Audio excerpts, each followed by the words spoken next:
한국 증시 가장 고질적인 디스카운트 요인은 매년 유통 주수가 늘어난다. 미국은 마이크론 테크놀로지가 끌고 가고 있지만 한국은 전자 닉스 두 개가 끌고 가고 이 시총 비중이 훨씬 더 크단 말이죠. 그런 것들이 다 맞물려서 상반기까지는 한국이 훨씬 더 좋다.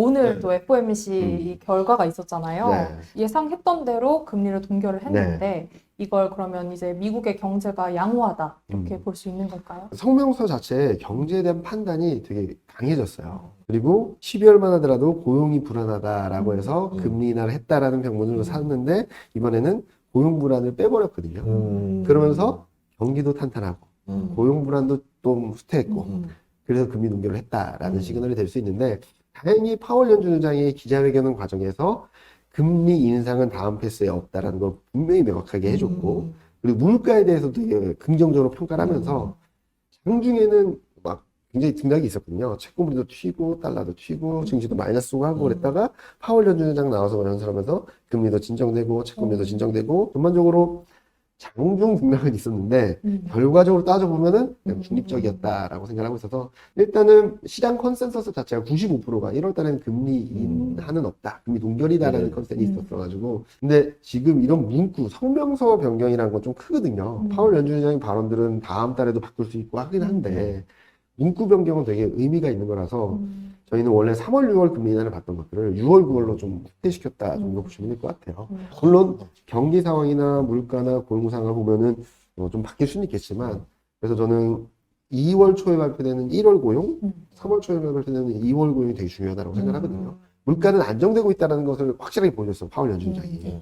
그리고 물가가 여기서 더 떨어지면 금리 인하할 수도 있다는 것도 시그널을 줬고 네, 제가 고용을 보는 이유는 물가 안정에 대한 컨센이 있는데 고용은 아직까지 탄탄하다라고 생각하는 분들이 굉장히 많아요. 근데 신규 취업자 수를 보면 계속적으로 안 좋거든요. 10만 명 이상 넘어본 적이 언제인지 모르겠어요. 5만 명, 3만 명 왔다 갔다 하고 있는데 1월 고용이랑 2월 고용 뭐냐면은 연말 소비 시즌 때문에 채용됐던 사람들이 어떻게 변할까? 네, 어떻게 변할까? 근데 보통 1월이나 2월 달에 전년 걸 다 리바이즈해요. 다 업데이트를 해서 숫자가 막 바뀌거든요. 그러면은 원래 봤던 것보다 얼만큼 줄어들었나? 얼만큼 늘어난다를 봐야 돼서 그게 좀 포인트가 아닐까? 그런데 그렇게 되면 금리 인하 기대는 좀 더 세질 수 있겠지만 경기에 대한 판단이 어떻게 바뀔까를 좀 봐야 될 것 같아요. 예전에는 금리 인상이라는 거에 대한 언급조차도 네. 말도 안 되는 맞아요. 시절인데 지금은 금리 인상을 질문했다는 것 자체도 좀 되게 센세이션이었거든요. 네. 그런데도 시장 많이 안 움직였어요. 예. 그 이유는 지금 작년까지만 하더라도 유동성이 너무 민감했죠. 왜? 경기를 좀 불안불안하고 경기 전망도 둔화될 거라고 하고 불안해요. 그러면 유동성이 매달릴 수밖에 없는데 지금 보면은 경기가 괜찮다는 인식이 굉장히 세잖아요. 지난 분기 GDP 성장률도 4%가 넘게 나왔고 다음 분기 성장률도 5% 나온다라고 하고 있고 미국이 뭐 어마어마한 성장인데 그런 상황이다 보니까 유동성에 대한 민감도는 좀 많이 떨어지고 오히려 오늘도 보시면 실적 그리고 매크로 환경 이런 것들에 대한 민감도가 좀 높아졌다고 생각하고 있어요. 즉 유동성 장세에서 실적 매크로 장세로 좀 전환되는 과정이 아닌가. 물론 여기서 금리가 튀고 뭐 금리 인상을 한다는 시그널이 들어오면 문제가 생길 수 있겠지만 지금은 유동성 환경은 아직까지 견조한 가운데 매크로가 올라온다라는 것들에 대한 점수를 좀 더 높게 주고 있다. 그래서 한국도 금리 인하 없대 이제 금리 동결이래 했는데 별 영향 안 받았잖아요. 그런 그림들이 맞물려 있다라고 생각하고 있습니다. 보통 경기가 지금도 안 좋다라고 한다면 아마 증시는 무너졌을 수도 있어요. 네. 보통 폴리시 믹스라고 해서 통화정책과 재정정책이 같이 좋아지는 구간에서는 정책 기대가 있을 때는 에셋 인플레이션이 계속 올라갑니다. 근데 정책 기대가 소멸되면 근데 경기는 못 살아갔다? 그러면 그 에셋 인플레이션이 붕괴되는 거거든요. 근데 지금은 경기 쪽으로 이동을 하면서 안 해도 되네? 안 해도 버틸 수 있는 거 아니야? 이런 생각들이 커지면서 지금 시장이 반응을 하는 것들이 돈의 유동성에서 매크로 환경 실적으로 바뀌고 있다라고 생각하고 있습니다. 요즘 또 핫한 이슈가 새 연준 의장이 누가 될 것인가. 뭐 가장 뭐 가능성을 크게 보는 사람이 릭 라이더인데 근데 또 오늘 보니까 또 새로운 또 인물이 등장을 또 했어요. 불렀어요. 크리스토퍼 네, 워러라는 워러. 분이신데 어떻게 예상을 하고 계시는지도. 몇 달 전만 해도 네. 캐비넷 시식 무조건 된다라고 네, 했잖아요. 맞아요. 얼마 전에 또 바뀌고 또 바뀌고 또 바뀌고 계속 완전 요동을 치고 있거든요. 근데 그냥 본론적으로 돌아가고 싶어요, 저는. 트럼프 대통령이 통화정책의 매파적인 사람을 신연준의장으로 임명할까요? 그럴 리 없죠. 네. 누가 되든 간에 그 시점에 더 비둘기파적으로 말하는 사람을 발탁을 하지 시장에서 걱정하는 것처럼 누가 되면 매파적이 누가 되면 비례파적이 없다. 그리고 한때 논란이 됐던 매파적으로 평가받던 분도 최근에는 스탠스가 바뀌었다라고 하더라고요. 네. AI 때문에 물가가 낮아져서 금리 인하해야 된다. 그리고 금리 낮춰서 경제 성장을 하는데도 물가는 안 오를 거다. 뭐 이런 식으로 얘기를 하셔가지고 옛날에 매파적이었던 분도 바뀔 수 있다. 그리고 궁극적으로 돌아가서 선택한 사람이 트럼프다. 트럼프면 매파적인 사람 절대 안 뽑을 거니까 걱정하지 말자. 근데 시장 거기에 따라서 왔다 갔다 하긴 하겠죠. 그래서 저희도 힘들어요. 트럼프의 발언이 하루하루 바뀌고 있어서. 네. 근데 그거를 원론적으로 돌아가서 네. 보면은 트럼프가 하고 싶은 대로 하는 거고 네. 트럼프 의지와 명분이 중요하기 때문에 누가 연준 의장이 되는 통화정책에 대해서 완화적으로 할 거다라는 말씀 많이 드리고 있어요. 그러면 상반기에는 어쨌든 파월의 시대라고 하면 하반기에는 이제 새로운 연준의 시대가 되지. 네. 결국 트럼프 입김의 시대잖아요. 네. 그러면 상반기와 하반기 미국 증시 보면은 하반기가 좋아지는 거예요. 저희는 원래 상반기만 좀 네. 하반기 좀 조심하자는 거였는데 그럼 관건은 이제 유가라고 생각하고 있어요. 하반기. 아. 지금 유가를 굉장히 눌러놓고 있거든요. 트럼프하고 사우디가 계속 증산하면서 공급 늘려가지고 눌러놓고 있는데 11월 3일 중간선거 판세가 어느 정도 결정되면 유가는 튈 거라고 보고 있어요. 저희는 4분기에 80달러까지 간다라고 보고 있거든요. 보통 눌러놓으면 부작용이 생깁니다. 11월 3일 날 트럼프가 이긴다라고 하면은 이긴다는 판세가 어느 정도 명확해지면 사우디가 말하겠죠. 아, 나 죽겠어. 좀 풀어줘. 풀어주면 이제 튀는 거고 트럼프가 진 다음에 이제 난리가 날 거예요. 사우디가 말을 안 듣겠죠. 그래서 저희는 유가가 좀 변수고 유가 흐름에 따라서 유가가 80달러 가면 전년 대비 30% 이상 올라요. 그래서 물가 레벨에 따라서 좀 결정이 될 텐데 신임 연준 의장이 와서 6월, 9월, 뭐 길게 하면 9월까지도 할 수 있다고 보고 있는데 저희가 하반기에 여러 가지 변수들이 너무 많아서 아직까지 확정은 하지 않고 있는데 상반기 굉장히 세다. 상반기 그냥 가자. 하반기의 변수는 또 뭐냐면 그 뭐죠? 스페이스X, 오픈 AI 상장. 그럼 전 세계 돈이 어디로 갈까요? 물로 다 쏠리겠죠. 문제가 심각해질 수도 있어요. 그러면 예를 들어서 그걸 담기 위해서 뭐 다른 걸 팔아야 되는 거예요? 그렇죠. 아, 추가 돈이 더 들어오는 게 아니고. 근데 항상 그랬듯이 네. 앨런 머스크는 좀 시점이 항상 딜레이 됐으니까 오픈 AI도 아직까지는 상장에 대한 구체적인 계획을 말하지 않으니까 이게 좀 지연됐으면 좋겠다는 말씀을 드리고 있는데 네. 이게 언제 될지가 또 하나의 변수가 될 수 있고 네. 또 하나는 연준 의장이 아무리 금리 인하고 싶어도 물가가 튀면 하지는 못할 거예요. 그렇죠. 그리고 또 하나는 시장이 반영을 안 할 거예요. 채권보다 튈 수도 있습니다. 그럼 무슨 문제가 벌어지냐면 그동안 재무구조가 취약하다라고 했던 AI 기업들이 좀 문제가 생길 수도 있어요. 그래서 여러 가지 복잡한 것들이 엮여 있어서 그러니까 물가가 기준금리 정도 수준이면 크게 영향이 없을 텐데 기준금리를 크게 뛰어넘는 4% 넘는 그림이 나온다? 그럼 좀 변동성이 있을 수 있다. 왜냐면 파월 의장이 했던 멘트 중에서도 네. 계속 관세가라는 거를 앞에다가 2% 깔고 나서 뒤에 말을 하더라고요. 그러면 어쨌든 이 관세라는 것도 영향이 들어가는데 유가라는 것까지 두 개가 들어가면은 물가가 튈 수도 있다. 그러니까 어떻게 보면 본인 입장에서 빠져나갈 수 있는 걸 하나 걸어놓은 거예요. 근데 저는 관세 전쟁은 안 세질 것 같아요. 대법원 판결이 위헌이 나와서 플랜 B로 간다 하더라도 저는 관세 정책은 그렇게 세게 못 간다라고 생각하는데 첫 번째로는 난 플랜 B 할 거야 라고 했는데 IEEPA보다 더 센 건 없습니다. 더 센 게 있었으면 그걸 했겠죠. 그리고 대부분 법안이 근거가 있어야 돼요. 근데 하나가 대통령 재량권으로 하는 게 122조인가 그럴 텐데 그거는 한계가 있습니다. 관세율이 최대 15%고요. 기한은 150일입니다. 연장하려면 의회 승인을 받아야 돼요. 그리고 제가 근본적으로 트럼프가 올해 2026년에는 관세 전쟁 못한다라고 생각하는 이유는 1기 때 경험 때문이에요. 트럼프 1기 때 지금이랑 반대로 했거든요. 1년차 2017년에 감세, 법인세나 소득세나 지금 트럼프가 하고 싶은 것들을 1년 차에 다 했어요.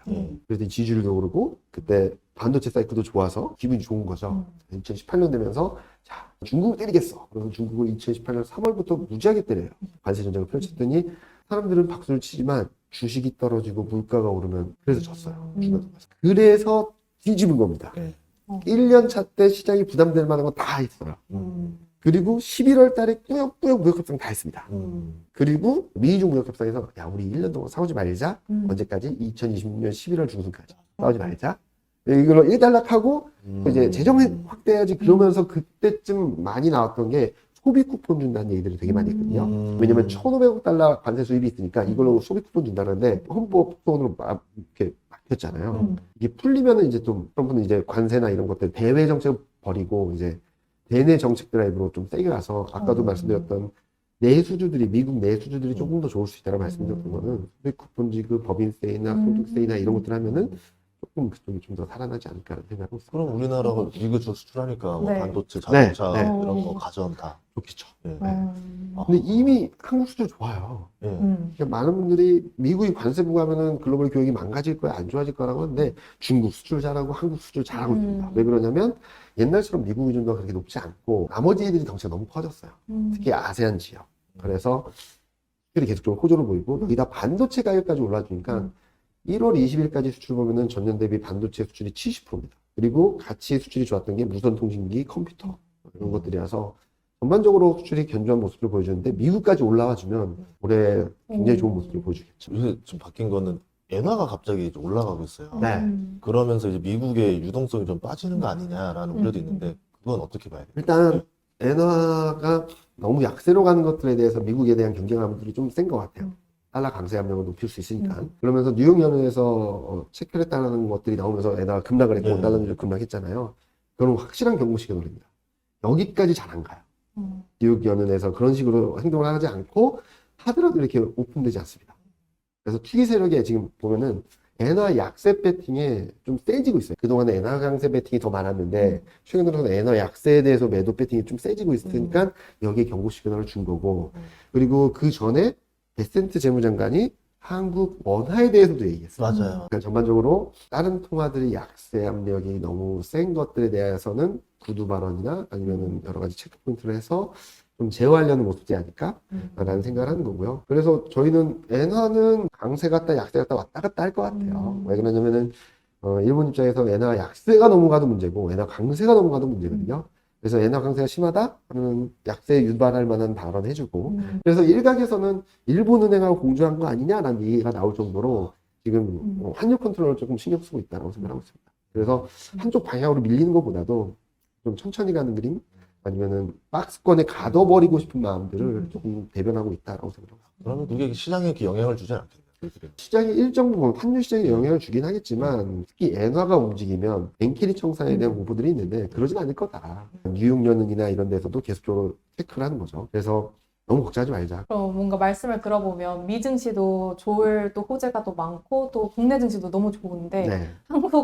한국이랑 미국 투자 둘 중에 뭐가 더 매력적이라고 생각하시는지. 24년만 25년 초부터 계속 한국 증시가 훨씬 더 좋다라는 네. 말씀드렸는데 첫 번째 근거는 달러가 약하다라는 거예요. 그러면은 글로벌 유동성이 미국으로 쏠렸던 게 다른 나라들로 이동할 수 있는 여지가 만들어져 있고 두 번째로는 최근 계속 진행되고 있는 상법 개정 이슈 1차, 2차, 3차를 했는데 이제 이 3차까지도 2월 안에 의회를 통과시킬 거거든요. 그럼 주주총회에서 뭔가 변화가 있을 겁니다. 그러면은 사람들이 와 이제 코리아 디스카운트 완화될 거야 라는 것들이 현실적으로 바뀔 수 있는 계기가 될 것 같아요. 왜 그러냐면 1차, 2차는 외국인들이 그렇게 지적했던 지배구조 이슈를 조금 더 주주 친화적으로 돌린 거고 전 3차도 되게 중요하다고 보고 있는데 자사주 소각이잖아요. 한국 증시 가장 고질적인 디스카운트 요인은 매년 유통주수가 늘어난다. 아, 공급이 계속 늘어나는 시장에서 가격은 못 올라요. 그럼 맨날 박스 피었다라고 하는 거죠. 그런 상황인데 이 유통주수를 꺾어버린다? 줄어들게 만든다라고 하면 좀 임팩트가 있을 거라고 생각하고 있어서 저는 이런 정책 플러스 반도체 사이클 미국은 마이크론 테크놀로지가 끌고 가고 있지만 한국은 전자 닉스 두 개가 끌고 가고 이 시총 비중이 훨씬 더 크단 말이죠. 그런 것들이 다 맞물려서 저는 올해 상반기까지 하반기 좀 더 지켜봐야 되긴 하겠지만 상반기까지는 한국이 훨씬 더 좋다라는 말씀드립니다. 최근에 뭐 물적 분할이나 상장하려고 했던 것들이 다 취소가 됐잖아요. 맞습니다. 그게 어떻게 보면 유통 물량이 늘어나지 않는 효과예요. 그게. 그래서 실제로 작년에 자사주 소각이 대기업들은 동참 아직 안 했거든요. 대기업들이 동참 안 했는데 자사주 소각이 전년 대비 24년 대비 2배 이상 늘었어요. 그래서 오랜만에 25년 유통 주수는 약간 줄었습니다. 오. 그래서 작년에 더 튀었던 거라고 네. 생각하거든요. 근데 올해 더 많이 주면 예. 전자, 닉스, 샴창 좋아지겠네요. 네, 훨씬. 외국인들도 좋아하는 거잖아요. 좋아하죠. 음. 미국이 유통 주수 계속 줄잖아요. 네. 주가도 계속 가고 네. 그런 구도를 만들고 싶어 하는 거 아닌가? 라는 생각을 하고 있어요. 그래서 EPS가 계속 가고 있어요. 아. 그래서 이게 꺾이기 전까지 계속 가야 된다. 저희도 자사주 소각이 얼마 규모고 어떻게 될지는 나와보면 거기에 대해서 업데이트가 가능할 텐데 그게 더 임팩트 있게 들어오게 된다면 EPS가 어디까지 갈지 모르겠다. 저희 와, 코스피 어디까지 봐도 될까요? 아, 저희는 일단은 예. 5천선 후반까지는 열어놓자. 오. 상반기 중에 네. 중후반 후반까지 열어놓자. 음. 저희 현재 타겟은 5,300인데 전반적으로 하반기는 좀 봐야 되긴 하겠지만 저희가 이렇게 말씀드려도 업사이드는 좀 열어놓고 대응하자. 누가 그러시더라고요. 전자 14만 원 목표 치다는데 거기까지 가도 돼? 아니요. 좀 있으면 18만 원, 20만 원 나올 거예요. 그냥 들고 하세요. 그랬거든요. 그러니까 실적이 올라오는 것만큼 지금 따라가는 수밖에 없어요. 방법이 없어요. 맞춰가야 되는 거고 네. 어디까지 갈 겁니다 라고 했다가 거기까지 넘어서 갈 수도 있고 뭐 이게 꺾일 수도 있겠지만 그 가늠자는 반도체 실적 전망 그리고 선행 EPS가 어떻게 움직이는지 왜냐면 선행 EPS에는 주당 순이익이기 때문에 앞서 말씀드렸던 자사주 소각도 반영이 될 거거든요. 그러면서 좀 탄력적으로 움직일 수 그럼 또 업이 되겠네요. 네. 그래서 지금 저희가 추정하기로는 상반기 중에 선행 EPS가 500은 넘을 거라고 생각하거든요. 그럼 11배면 5,500, 예. 6배면 6,000 이렇게 예. 나올 수 있어서 그런 것들 염두에 두고 보시면 좋겠다는 생각하고 있습니다. 어쨌든 코스피 좀 5천 돌파했잖아요. 네. 그러면은 사람들이 지금 제일 많이 사는 게 고버스더라고요. 그러니까 이제 그게 과열이다라고 또 보시는 분들도 많은 것 같아요. 근데 이게 개인들만의 해석인 건지 아니면은 또 기관과 외국인들의 해석은 또 어떤 건지 좀 궁금하거든요. 가격 자체로만 보고 테크니컬 지표를 보면 과열 맞아요. 근데 보통 많이 오해하시는 게 스토캐스틱이라는 차트를 보면은 과열권에 들어가지 않습니까? 매도 시그널이 언제일까요? 과열권을 이탈할 때가 매도 시그널입니다. 과열권이 유지된다는 의미는 계속 올라간다는 얘기예요. 지금은 과열권이 그러니까 특히 월간 차트, 주간 차트 보면 스토캐스틱 과열권에서 계속 유지되고 있어요. 근데 단기적으로 봤을 때 일간 차트 상황은 좀 불안불안하거든요. 그래서 저희는 큰 흐름상 대세 상승이 이어지는데 단기적으로 좀 쉬어갈 수 있다 정도로 평가를 하고 있고 지금 만약에 올라가는 게 실적보다 너무 많이 올라갔다면 저희는 좀 경고 시그널을 보내드릴 텐데 그런 시그널은 없어요. 네, 이 워낙 빨리 올라와서 잘 생각을 해보시면은 작년 9월 10월만 해도 삼성전자 하이닉스 40조 한번 잘할 거다라고 했잖아요. 26년에. 지금 전자가 138조인가 그렇고요. 딱 4개월도 안 될 시간 동안에 한 3배가 올랐고요. 하이닉스도 지금 110조인가 되고 있습니다. 108조인가. 어마어마한 수대죠. 그러면서 7개월 선행 EPS가 480이에요. 쉽게 말씀드리면 PR 10배가 4,800이라는 조정받아도 깊이 조정받지 않을 것 같다고. 그럼 그 삼성전자나 SK 하이닉스의 실적만 이렇게 상향돼도 우리나라 그 PER을 좌지우지하는 거네요. 워낙 많이 올랐으니까 그렇고 또 하나 이와 더불어서 상향 조정에 어느 정도는 최근에 잘 갔던 방산 쪽 상사자본이제, 증권 이런 애들이 같이 올라가고 있어 14개 업종들이 같이 올라가고 있거든요. 그래서 압도적으로 닉스 반도체 힘이 워낙 크긴 하지만 25년에는 반도체 빼면 아무것도 없었어요. 그러니까 25년 이익 상승 기여도를 보면 130%예요. 반도체 이익 기여도가. 근데 다행히 26년으로 돌아가서 보면 한 92%가 되거든요. 그리고 나머지 업종들도 상향 조정되고 있긴 해요. 그래서 지금 보면은 25년보다 26년이 좀 더 탄탄한 흐름을 보여주는 것이 아닌가 생각하고 있습니다. 그러면 이 흐름이 계속 갈 거라고 보시는 거예요? 잠깐 변동은 있을 수 있어도 네. 계속 우상향할 거다. 일단은 저희가 12개월 선행 EPS를 계속적으로 업데이트해서 보여드리고 있는데 12개월 선행 EPS가 수직 상승을 했어요. 얼마나 수직 상승을 했냐면 12월 말, 그러니까 22년 12월 말이 410이었어요. 지금 한 달 반 지났잖아요. 70% 돌았어요. 480입니다, 지금. 수직 상승을 하면 주가가 거의 따라가는 거거든요. 그래서 작년 10월 말에 PER이 12배였는데 지금 11배 됐네요. 11배가 5,280이고요. 12배가 5,760입니다. 그러니까 밸류에이션 수준으로 작년 10월 말 11월 초 고점까지만 가도 5,760까지 올라가다라는 거죠. 그래서 12월 선행 EPS랑 코스피 간의 상관관계를 보면 2001년 이후를 보면은 0.93이거든요. 93% 확률로 같이 간다는 거죠. 약간의 시차는 있어요. 전국적에서 약간의 시차는 있는데 그래서 저희가 많이 말씀드린 것은 계속한다. 언제까지? 선행 EPS가 올라가는 동안에는 계속한다. 지금 실적 장세다. 그리고 이게 이제 조심해야 되는 12개월 선행 EPS가 꺾일 때인데 이걸 예측하기 굉장히 어렵거든요. 그래서 저희가 보는 것은 27년 이익 증가율을 계속적으로 체크하자. 지금 아직까지는 반도체는 한 6%, 순이익 증가율이 27년이 그리고 코스피 전체는 한 11% 되거든요. 아직까지 여유 있어요. 코스피 27년 이익 증가율이 11%라는 것은 이제부터 삼성전자 하이닉스 실적 이만큼 올라왔으면 다 왔어라고 하더라도 그냥 27년 이익만큼 11%가 더 올라갈 수 있다는 거죠.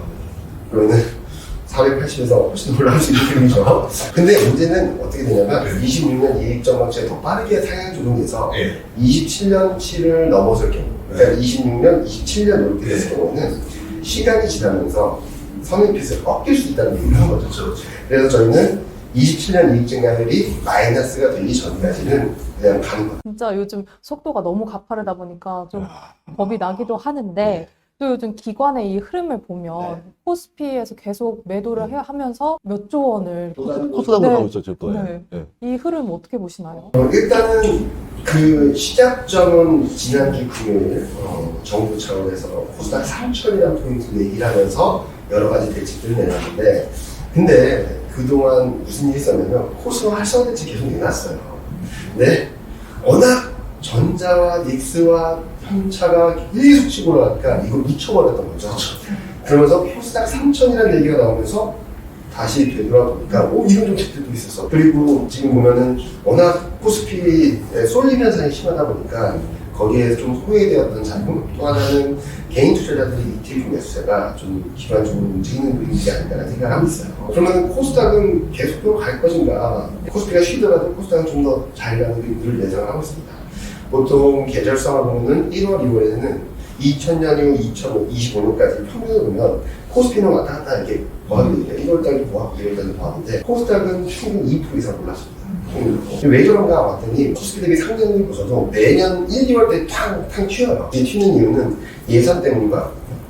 매년 산업정책 예산, R&D 예산이 수출주보다는 국내 기업들이 많이 가잖아요. 그러면서 막 핫했는데 최근 몇 년 동안에는 계속 안 좋았어요. 안 좋다기보다 코스피보다 못 밑했어요. 그 이유는 23년에는 산업정책 예산이 감익이었고요. 24년에는 R&D 예산이 감익이었어요. 25년에는 지금도 시켜줬지만 그전 고점 못 넘었다가 올해는 처음으로 몇 년 만 R&D 예산은 19.4% 늘렸고 산업정책 예산 14.7% 늘리면서 사상 최대 예산을 또 배정했거든요.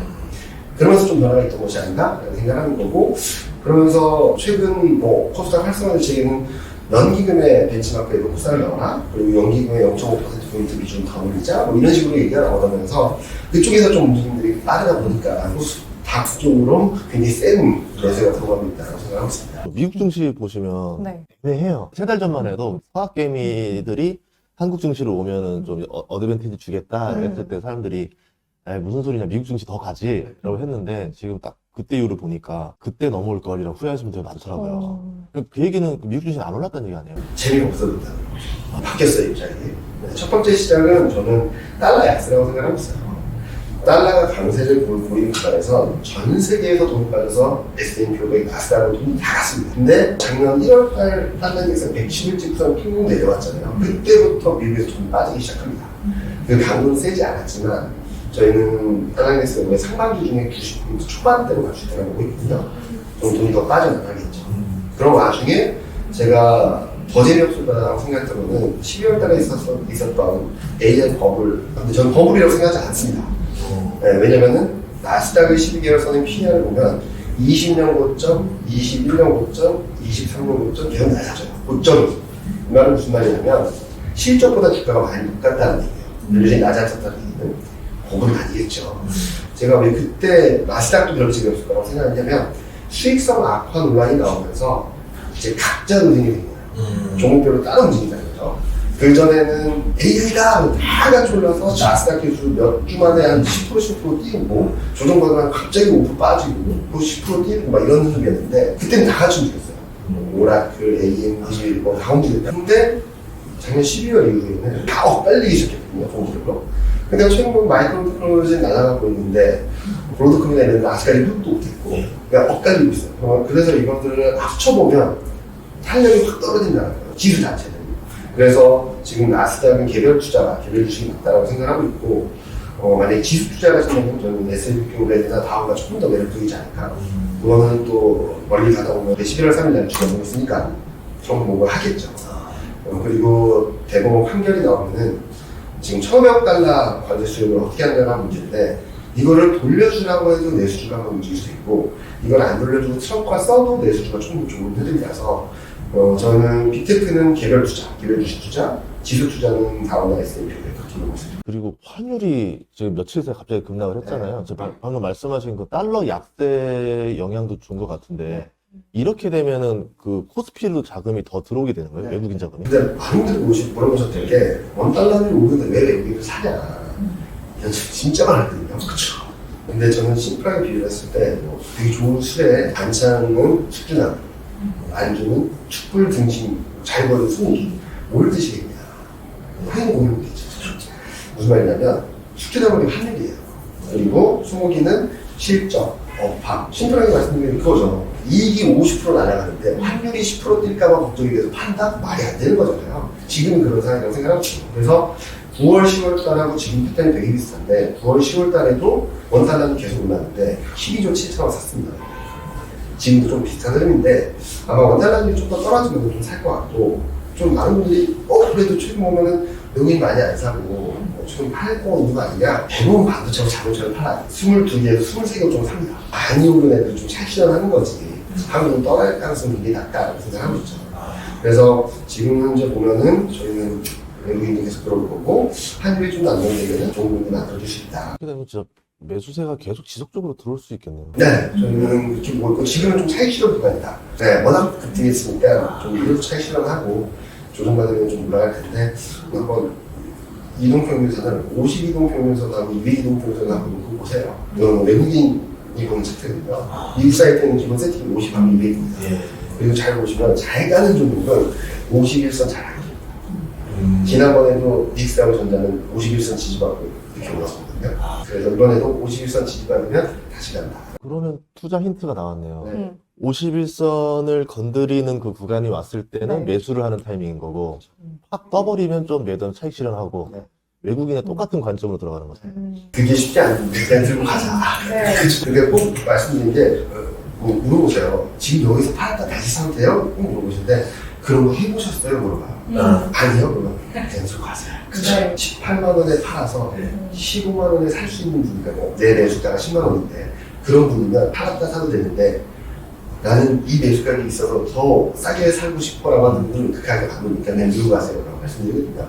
그래서 투자 스타일에 따라서 매매를 하시면 좋지 않을까 생각하고 있습니다. 그럼 2월까지는 약간 우상향으로 갈 것이다 이런 말씀이신 것 같은데 곧 또 2월이잖아요. 네, 2월은 조금 쉬지 않을까라는 생각을 하고 있어요. 그러니까 쉰다라는 게 급락을 한다고 하는 게 아니라 지금 흐름을 9월, 10월, 11월, 12월 흐름을 잘라놓고 한번 보시면 되게 비슷합니다.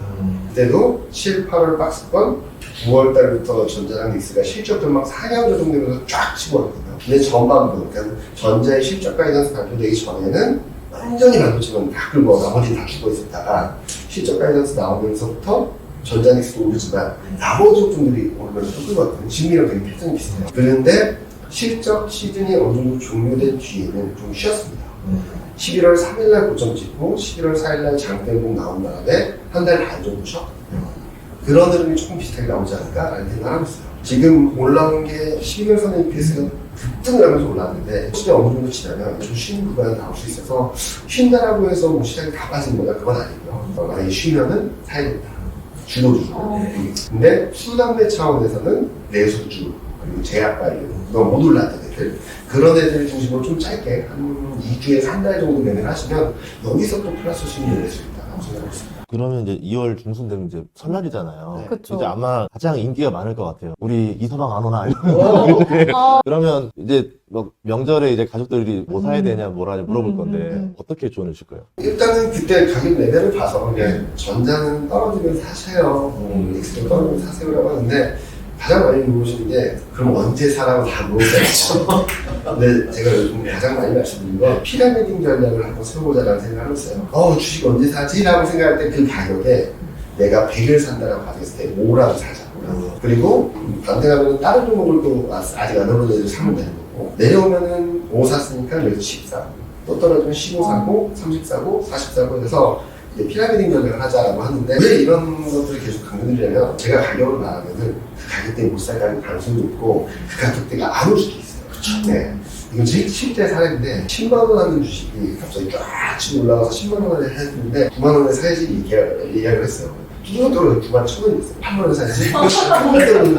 그러다가 7만 원 사야지 이랬어요. 진짜로. 7만 원 사야지 이랬는데 10만 5천 원이 날라갔어요. 못 샀어요. 그런 경우가 있었어요. 그래서 저는 전문가들도 이게 쉽지 않은데 연주자분들은 조금씩 모아간다. 근데 가격이 떨어질 때마다 매수하는 금액 비중을 더 늘리자라는 쪽으로 많이 말씀드리고 있습니다. 제일 좋은 단어는 적당이란 단어예요. 적당히 싸면서 하고. 네. 오늘 출연해서 고맙고요. 네. 다음번에 또 저희 또 모시도록 하겠습니다. 예, 오늘 고맙습니다. 네, 감사합니다. 감사합니다.